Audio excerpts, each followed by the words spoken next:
Have you ever been drunk or high and came up with this truly amazing idea but then became sober and realized it wasn't as amazing as you thought it was? If so, what was the idea? A friend of mine called me around 3 o'clock in the morning about a fantastic, groundbreaking idea he had for getting sunburn on your feet. He wears Crocs a lot, so I was actually kinda interested. Okay.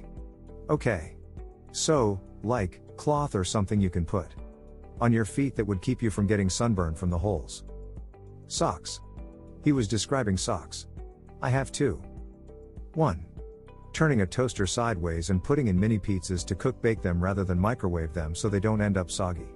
All of the crumbs from the bottom of the toaster slid onto the heating element and smoked like crazy, setting off my fire alarm at 3 a.m. I guess I never dumped the crumb tray. 2. Carbonated soup. My niece drunk texted me and went on about her idea for party popper tampons. She wanted to make tampons that shot out string and confetti when you pulled the string. It was all something about women celebrating their freedom and vaginas.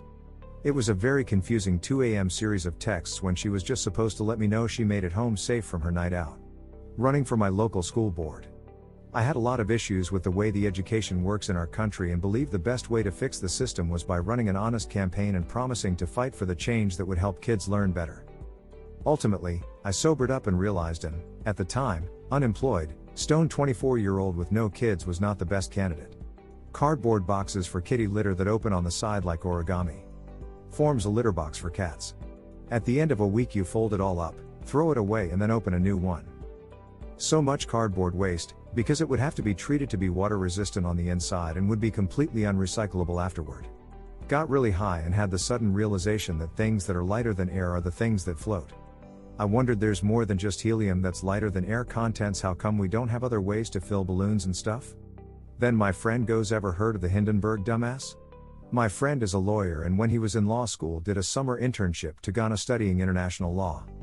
We were like 2 blunts deep and he came up with a brilliant idea to make chairs in Ghana because everyone he saw there was just sitting on the ground. He was convinced we could have made a fortune selling chairs. One time I woke up in the middle of the night with an idea. A revolutionary idea. Something I needed to write down as fast as possible so I wouldn't forget. So I wrote it down and went back to sleep. I woke up, looked at the piece of paper, and all it said was Pennzoil Mini Wheats. I've never quite figured out what I was thinking. I was thinking that kids these days need more time on the road to be better drivers, so maybe Uber should partner with driving education groups and like subsidize them or pay the kids in college bonds or whatever. Yeah, maybe hiring a bunch of terrible drivers for your taxi services isn't such a great idea. I have a running note on my phone with my ideas I have while intoxicated. I think my best one is what if there was a Queer Eye spin-off called Third Eye where hippies and conspiracy theorists try to awaken people who are already happy with their lives. Most of them are just dumb with such highlights as future math will be cool and there's a lot of cute animal behavior. Always felt free throws in basketball slowed the game down too much. Felt instead they should have dunks instead. Where the player that was fouled has a running start from the 3-point line and the one who committed the foul is at the basket defending against the dunk. I suppose this could turn into an endless loop of fouling. When I was in high school, after a lengthy hotbox one evening, I came up with a reverse candle which would consume carbon dioxide and produce oxygen while also providing shade. Everyone truly thought it was a good idea, so we wrote it out on paper so we wouldn't forget. Later, the next day I had realized we invented trees.